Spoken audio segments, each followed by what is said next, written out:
The healer closed the chamber doors with more force than necessary. King Valen watched the old dragon's tail drag across the marble floor, a sign of defeat he had seen too many times in recent weeks. Another failure. Another night his son would spend staring at the ceiling with hollow eyes. Prince Rin had not truly slept in 27 days. The physicians counted each one like a death sentence growing closer.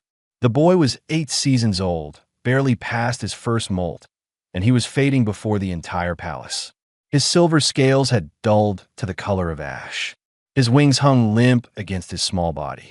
When he walked through the halls, servants turned away to hide their tears. The queen had died protecting a transport full of civilians during a border raid. She had been the strongest warrior in 3 systems, but even she could not survive a direct hit from a fusion cannon while shielding others. They brought her body home wrapped in starlight cloth. Prince Rin had not spoken for 5 days after the funeral. When he finally did speak, it was only to ask why she had not come back yet. Valen stood outside his son's room and pressed one clawed hand against the door. He could hear nothing inside. No movement, no crying, just silence. The kind of silence that came before something broke forever. Healer Ormus approached with his head bowed. The old dragon had served 3 generations of the royal family. He had never looked this tired. "Majesty, I have no answers left," Ormus said quietly. "The child's body wants to sleep. His mind will not allow it. Every time he closes his eyes, he sees her dying again. The trauma has created a loop he cannot escape." "There must be something," Valen said. His voice came out harder than he intended. "We have the greatest minds in the Empire. Someone must know how to help one small boy sleep. We have tried every remedy, every technique, every meditation practice known to our people," Ormus replied. "Perhaps this is beyond our understanding. The mind is not like the body. We cannot simply heal it with medicine." Valen wanted to argue, but what could he say? They had tried everything. Sleeping drafts that should have knocked out a full-grown warrior barely made his son drowsy. Meditation masters had chanted for hours while Rin lay rigid with fear. Even the sacred flames speakers had attempted to calm his spirit. Nothing worked. The boy's eyes remained open, staring at memories no child should carry. The human delegation had arrived 3 days ago for trade negotiations. Valen had barely acknowledged them.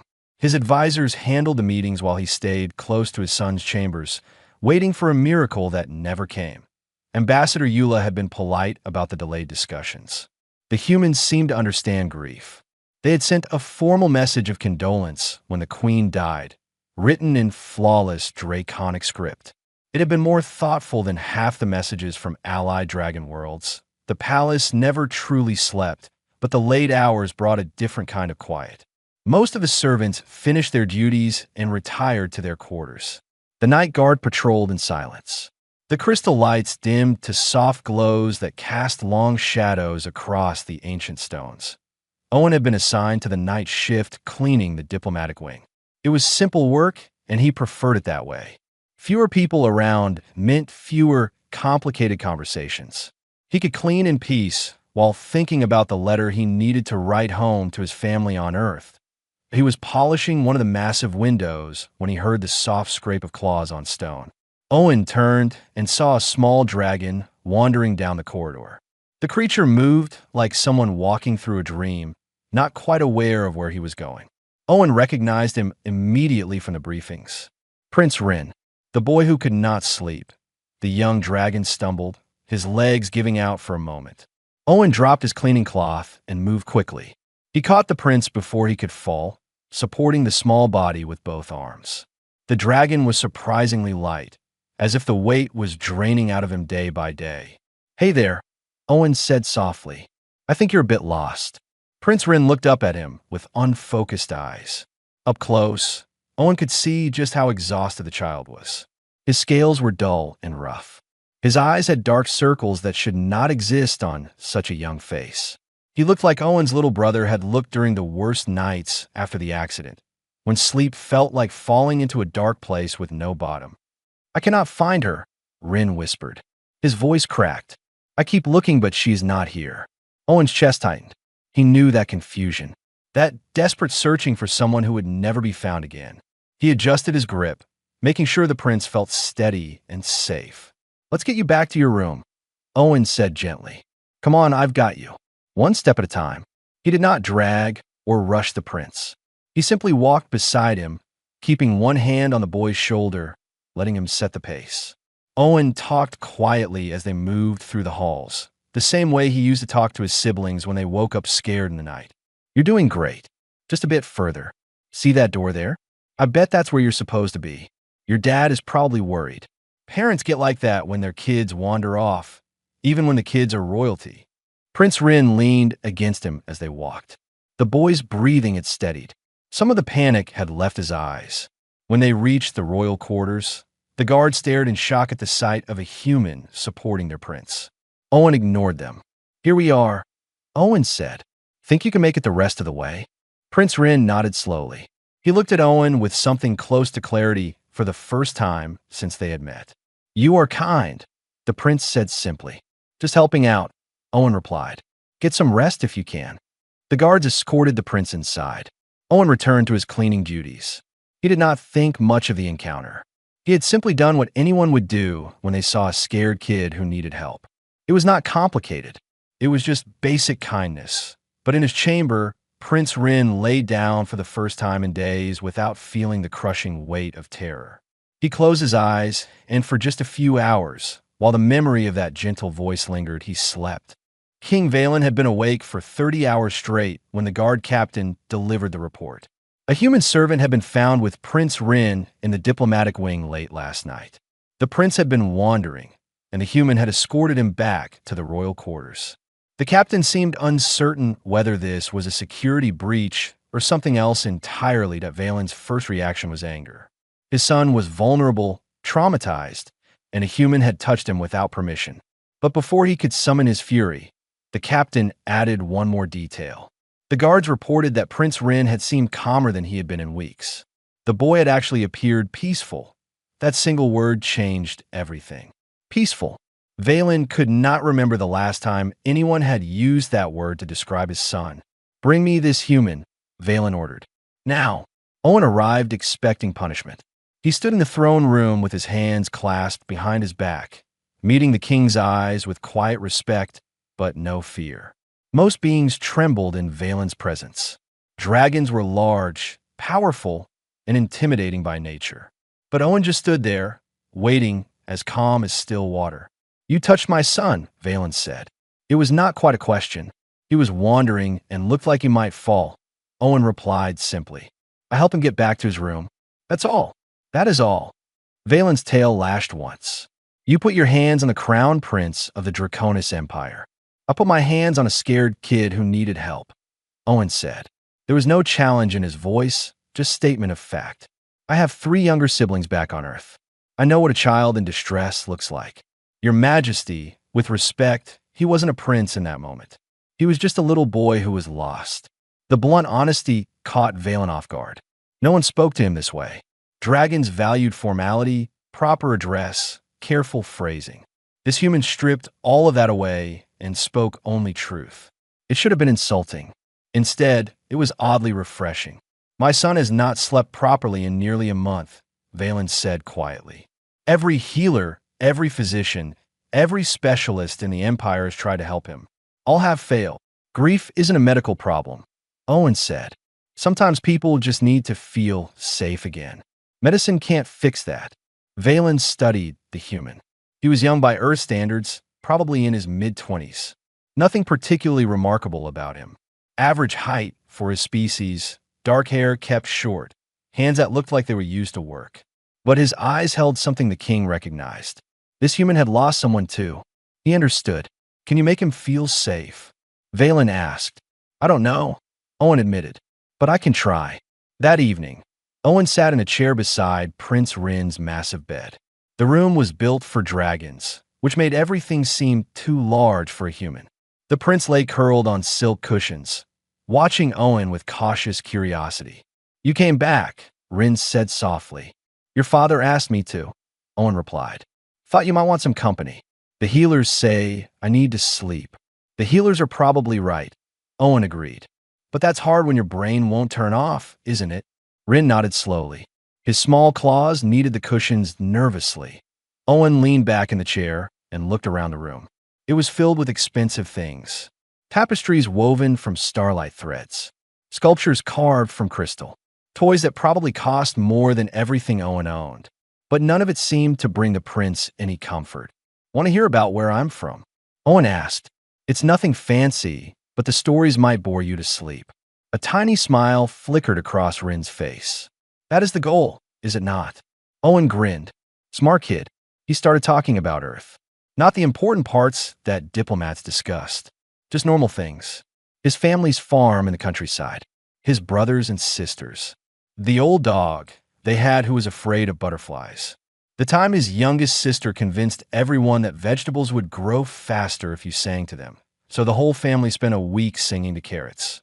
Prince Rin listened. His breathing steadied. His eyes grew heavier. When Owen described the first snowfall he remembered as a child, the prince's eyes finally closed. Owen kept talking, his voice low and even, until he was certain Rin had drifted off. The sleep only lasted 3 hours, but it was 3 hours of actual rest. When Prince Rin woke, he did not scream. He simply opened his eyes, saw Owen still sitting in the chair, and closed them again. Another hour of sleep followed. King Valen watched through a viewing crystal from his own chambers. His son had slept more in one night with this human than he had in 4 weeks with the Empire's best healers. It made no logical sense. Owen had no training, no special abilities, no medical knowledge. He was just a servant who told boring stories about farms and dogs. But he had something the healers did not. He treated Rin like a normal child instead of a broken prince. He did not pity or coddle or handle the boy like fragile crystal. He just sat there and talked like they were two people spending time together. No pressure, no expectations, just presence. The next morning, Ambassador Eula was summoned to the throne room. "I have a request," Valen said. "It is unusual, but necessary."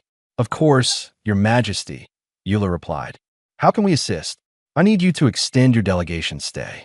Indefinitely." The ambassador blinked in surprise. "May I ask why?" "Your servant, Owen. My son responds to him in ways we cannot achieve with our own people. I want him to continue attending to Prince Rin until the boy recovers." Eula considered this carefully. It was not a diplomatic matter she had anticipated.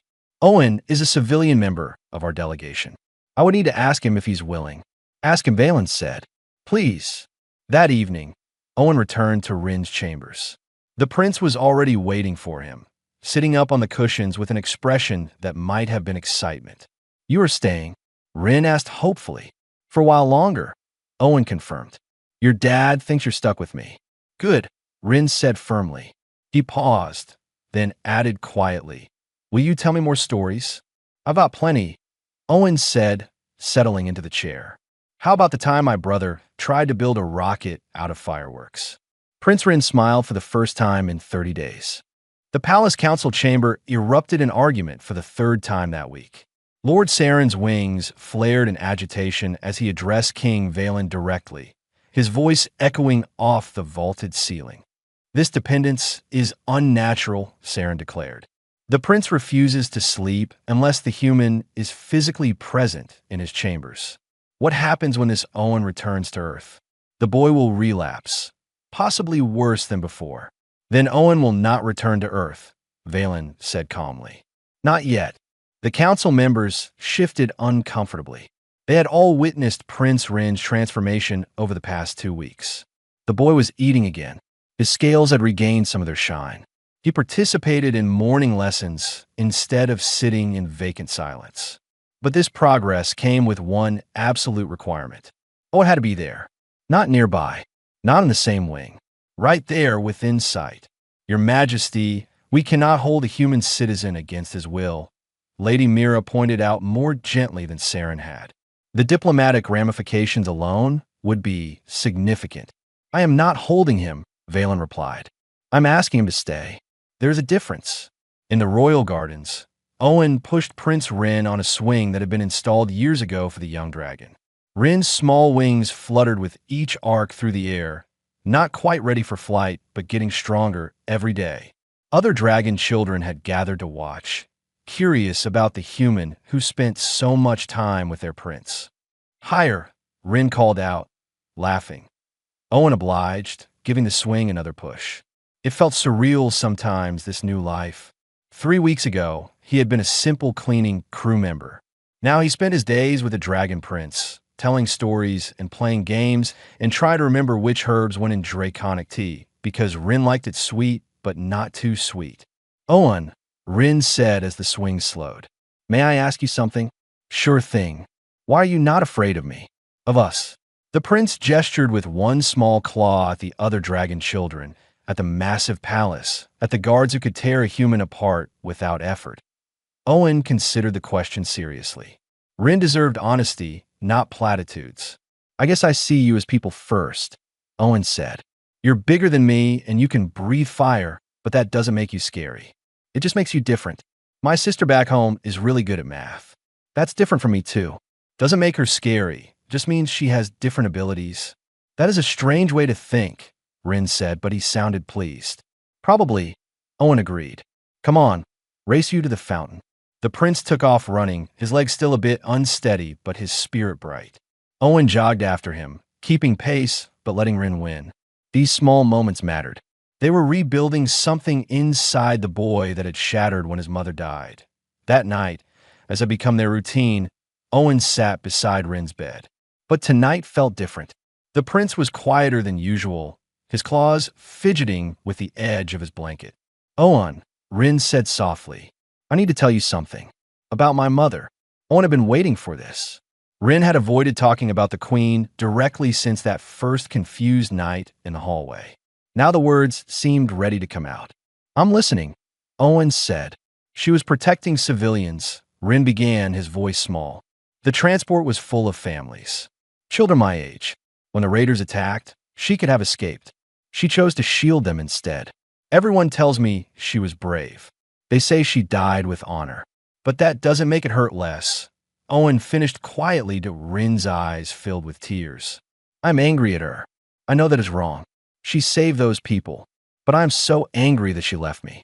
Does that make me terrible? Owen remembered this feeling. The confusing mix of love and rage that came after his brother's accident. The guilt that followed anger. The shame of being mad at someone who was gone. No, Owen said firmly. It makes you honest. You can miss someone and be angry at them at the same time. Those feelings don't cancel each other out. They just exist together, all mixed up, until eventually they settle into something you can live with. When does that happen? Rin asked desperately. When does it stop hurting? I don't know if it ever completely stops, Owen admitted. But it gets different, less sharp. You start remembering the good things more than the last bad moment. That takes time though, and you have to let yourself feel all the messy stuff first. Rin was quiet for a long moment. Then he said something that broke Owen's heart. I'm glad you were here. Not glad that you had to feel this too, but glad that you understand. Me too, kid, Owen said softly. The prince moved closer, curling his small dragon body against Owen's side like a cat seeking warmth. Owen had learned this was a sign of trust among dragons. Physical closeness meant acceptance. He stayed very still, letting Rin settle. Tell me about your brother, Rin whispered. If you can. So Owen did. He talked about Danny, who had been 6 years old and obsessed with frogs, who had climbed the tree to rescue a kitten and fell because the branch broke, who had made everyone laugh at dinner by doing impressions of their neighbors, who was gone too soon and too suddenly. He sounds wonderful, Rin said. He was. Your mother sounds wonderful too, from everything I've heard.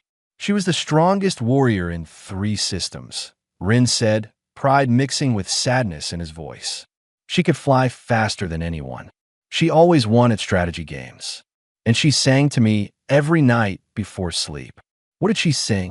Rin hummed a few notes of a melody Owen did not recognize. It was beautiful and haunting, the kind of song that carried weight. That's lovely, Owen said. Maybe she would be happy knowing you still remember it. Maybe, Rin agreed. His breathing was slowing. The tension was leaving his small body. Owen, will you stay tomorrow too? I'll be here, Owen promised. Prince Rin fell asleep to that promise, finally beginning to heal from wounds that went deeper than any sword could reach. Ambassador Eula stared at the formal document King Valen had just placed before her. She read it twice to make sure she understood correctly. When she looked up, her expression was carefully neutral, but her mind was racing. "Your Majesty, you want Owen to stay permanently?" she asked. "Not as a guest or temporary assignment, but as an official member of your household?" "Yes," Valen said simply. "My son needs him, perhaps indefinitely. I cannot ask a human to abandon his life on Earth without proper legal protection and status. This document would make Owen a recognized member of the royal household with all associated rights and privileges." "This is unprecedented," Eula said carefully. "Many things about this situation are unprecedented," Valen replied. "I'm a king who cannot help his own son. A human servant succeeds where my empire's greatest minds have failed. Traditional solutions have not worked. I am proposing an untraditional one." Eula understood the weight of what he was asking. This was not just about one human staying on an alien world. This was about setting a precedent that would echo across both their civilizations. If approved, it would open doors for future cultural exchanges, mixed households, and deeper integration between species. "I will need to consult with Earth's government," Eula said, "and more importantly, with Owen himself. This is his life we're discussing." "Of course," Valen agreed. "I will not force this on him, but I wanted you to understand the offer is genuine and comes with full legal backing." That evening, Eula sat with Owen in one of the palace's smaller gardens. She explained the king's proposal carefully, watching his reactions. Owen listened without interrupting, his face thoughtful. "So I would basically become part of the royal family," Owen said when she finished. "Not as a servant, but as an official position that hasn't been used in centuries." "Companion of the crown," Eula confirmed. "It's an ancient role, historically reserved for those who provided essential service to the royal line. You would have legal protections, a permanent place in the household, and the authority that comes with that position. And if I say no, then we finish our diplomatic mission and return to Earth as planned. No one would blame you, Owen.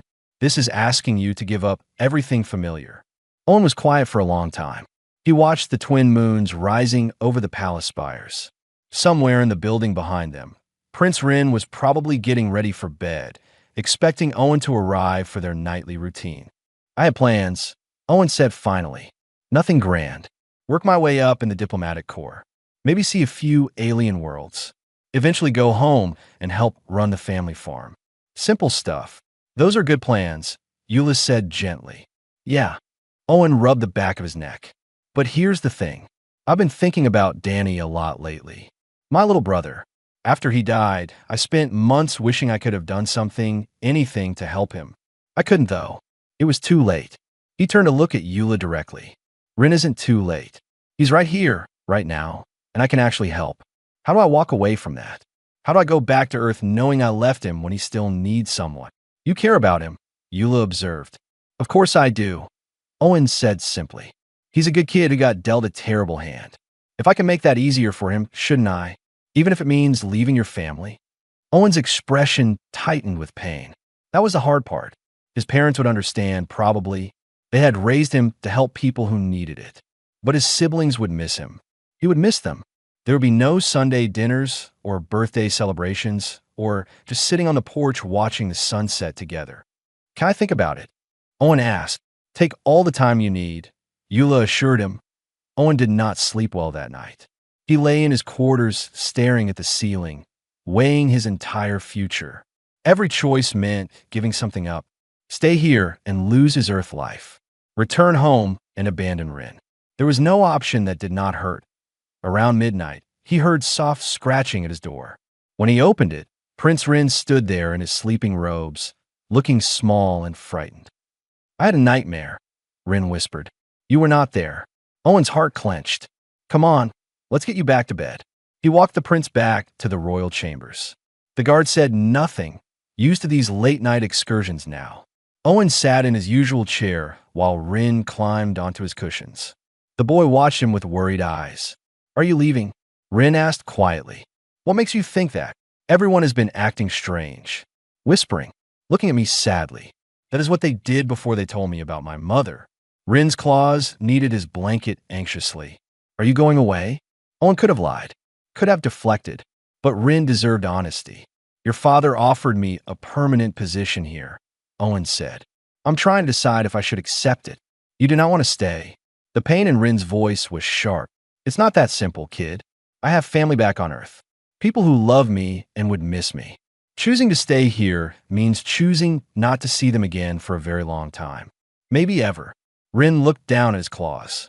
Understand. You have people who need you too. I am being selfish wanting you to stay. Hey, no, Owen said firmly. He moved to sit on the edge of the large bed. Don't do that. You're not being selfish for needing help. That's not how this works. But I'm keeping you from your family. You're not keeping me from anything, Owen said. If I stay, it's because I choose to, not because you forced me. There's a difference. What will you choose? Rin asked, his voice very small. Owen looked at the young dragon, at his scared eyes and trembling wings, at the progress they had made together over weeks of patient work, at the bond that had formed between a human who understood loss and a child who needed to feel safe again. I think, Owen said slowly, I already know. I just needed to admit it to myself. And Rin's hope was almost painful to see. I'm staying, Owen said. If you'll have me. Prince Rin's entire body relaxed. He moved closer and pressed his head against Owen's shoulder in the dragon gesture of deep affection. Thank you, he whispered. Thank you. Owen held the small dragon and tried not to cry. He had made his choice. He would miss Earth terribly, but some bonds mattered more than distance. 3 months passed in careful peace. Owen settled into his new role, and Prince Rin continued to heal. The arrangement seemed to be working perfectly, which was precisely why Lord Saren and his faction chose that moment to strike. The palace's defensive systems were ancient and complex, maintained by a team of engineers who had served for generations. When the thermal regulators in the Eastern Gardens began malfunctioning during Owen and Rin's daily walk, it should have been a simple technical glitch. Instead, it became an incident that threatened everything. Alarms blared across the palace grounds. The temperature in the gardens spiked dangerously high within seconds. Dragons could tolerate extreme heat, but humans could not. Owen felt the air turn scorching around him, saw the stone pathways beginning to shimmer with thermal distortion. Rin, we need to move, Owen said urgently, grabbing the prince's shoulder, but the security protocols had already engaged. Heavy doors slammed shut around them, trapping them in the malfunctioning section. The automated system was designed to contain threats, not to account for a human caught in a dragon-safe environment that had become human deadly. The heat continued to rise. Owen's skin felt like it was burning. His vision started to blur. Through the haze, he saw Rin's panicked face. The young dragon was not harmed by the temperature, but he understood Owen was in danger. Help! Rin screamed, his voice breaking. Someone help him. Owen's legs gave out. He collapsed to the burning stone, feeling consciousness start to slip away. The last thing he registered was Rin's small body trying to shield him from the worst of the heat. The prince's wings spread wide to create shade. Guards broke through the security doors within minutes. They rushed Owen to the medical wing, while Prince Rin was physically restrained, screaming and trying to follow.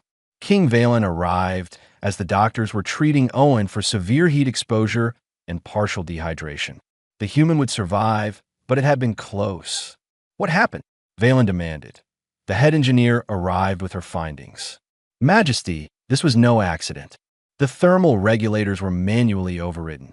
Someone deliberately created a dangerous environment, knowing the human would be present. The implication hung heavy in the air. Someone had tried to hurt Owen, possibly kill him, to prove that humans were too fragile to be part of the royal household. Lord Saren was brought before the king within the hour. His junior engineers, uncomfortable with the deception, had come forward with evidence of his involvement. The Lord stood proud despite his guilt being clear. The human is a weakness, Saren declared. This incident proves it. He nearly died from conditions that would not even discomfort a dragon child. How can we trust the prince's safety to someone so fragile?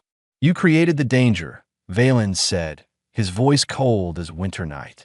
You orchestrated an attack to prove a point, risking both Owen's life and my son's mental stability. Do you understand what you have done? I have shown the truth, Saren insisted. No, came a small voice from the doorway. Everyone turned. Prince Rin stood there, having escaped his minders.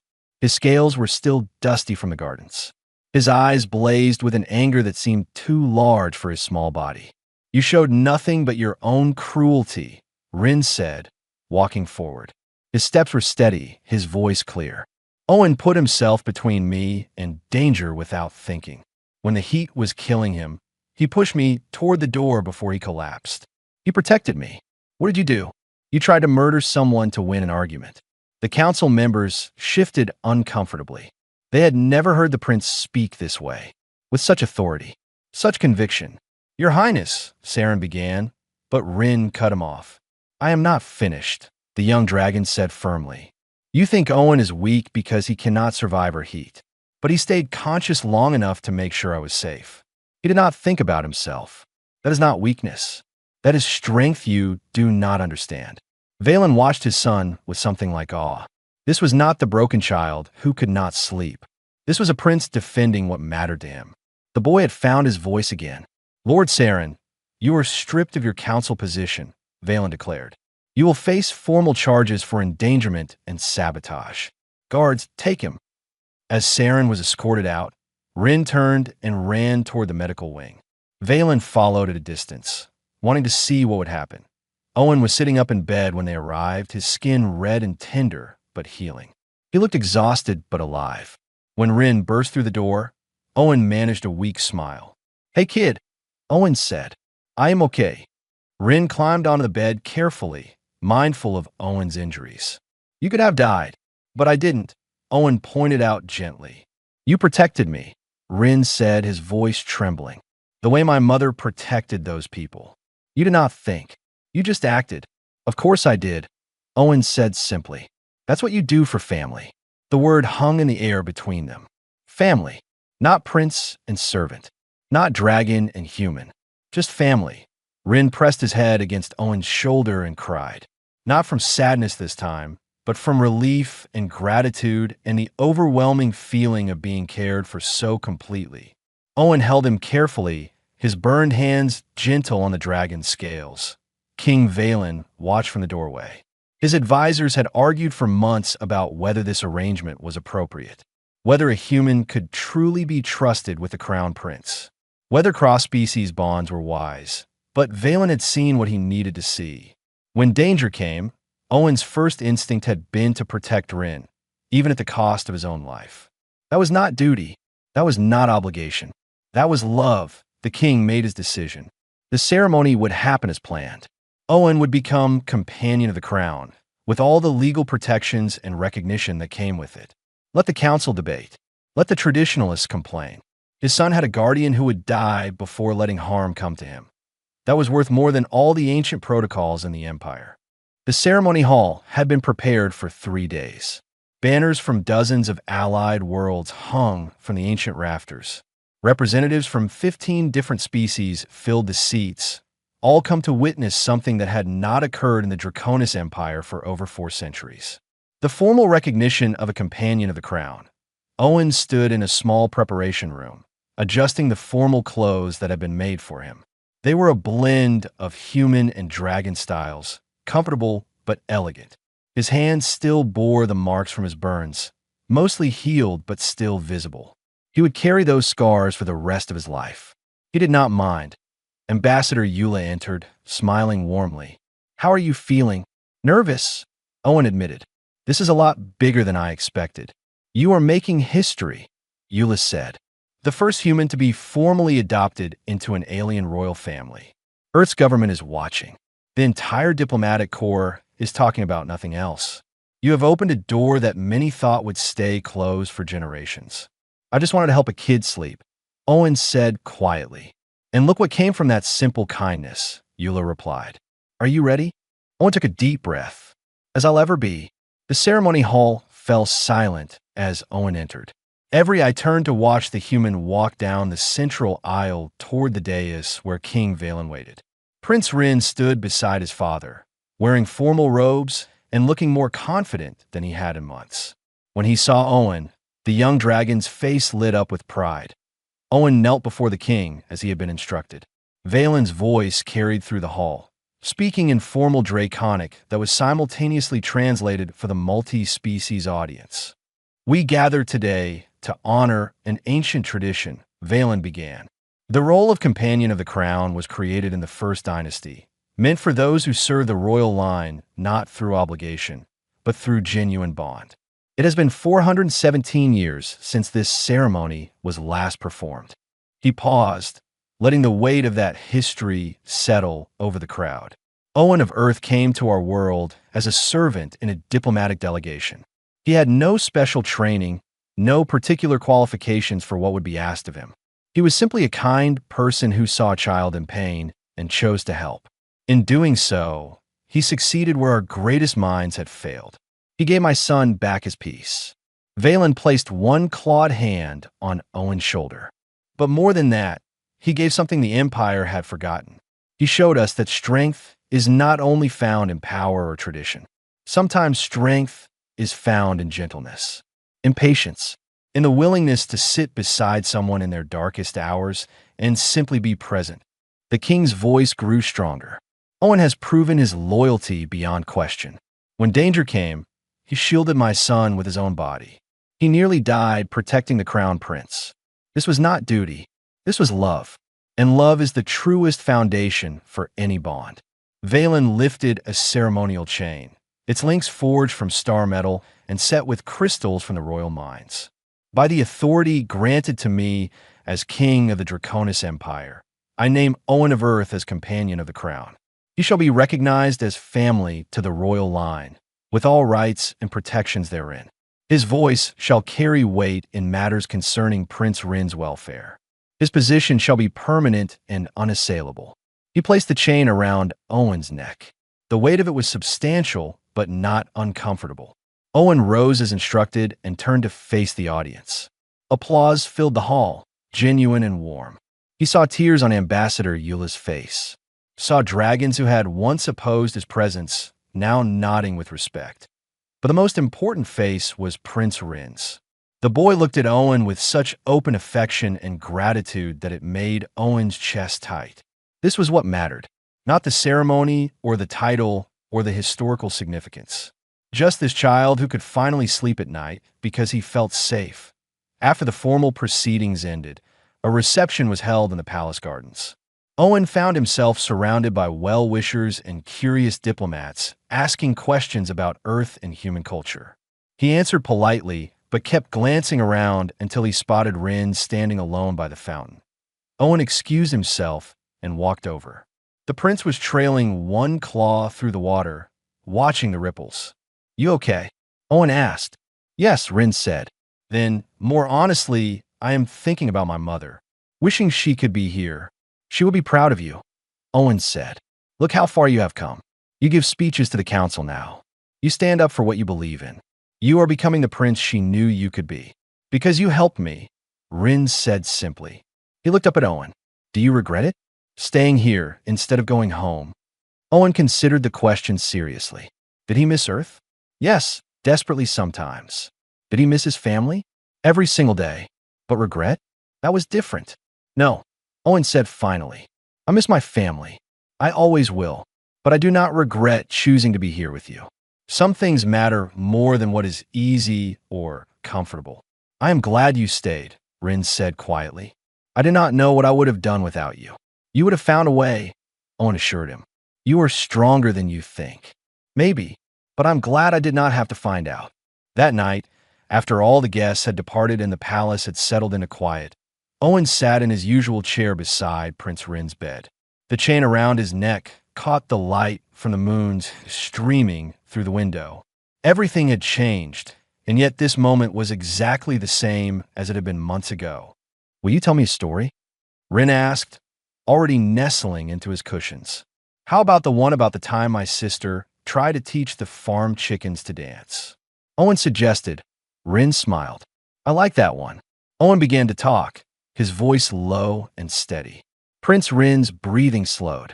His eyes grew heavy. Within minutes, the young dragon was sleeping peacefully, his small body completely relaxed. Owen stayed in the chair, watching over him as he had done so many nights before. Tomorrow would bring new challenges.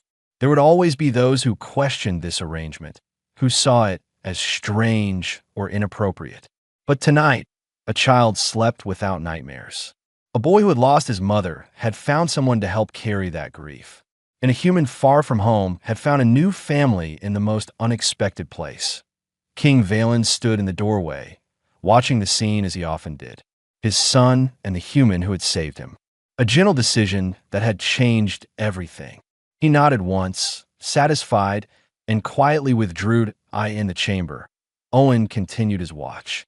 The twin moons moved slowly across the sky. The palace was silent except for the soft sound of a young dragon's peaceful breathing. And somewhere in the universe, two very different worlds had drawn a little bit closer together, connected by the simple power of compassion across the stars.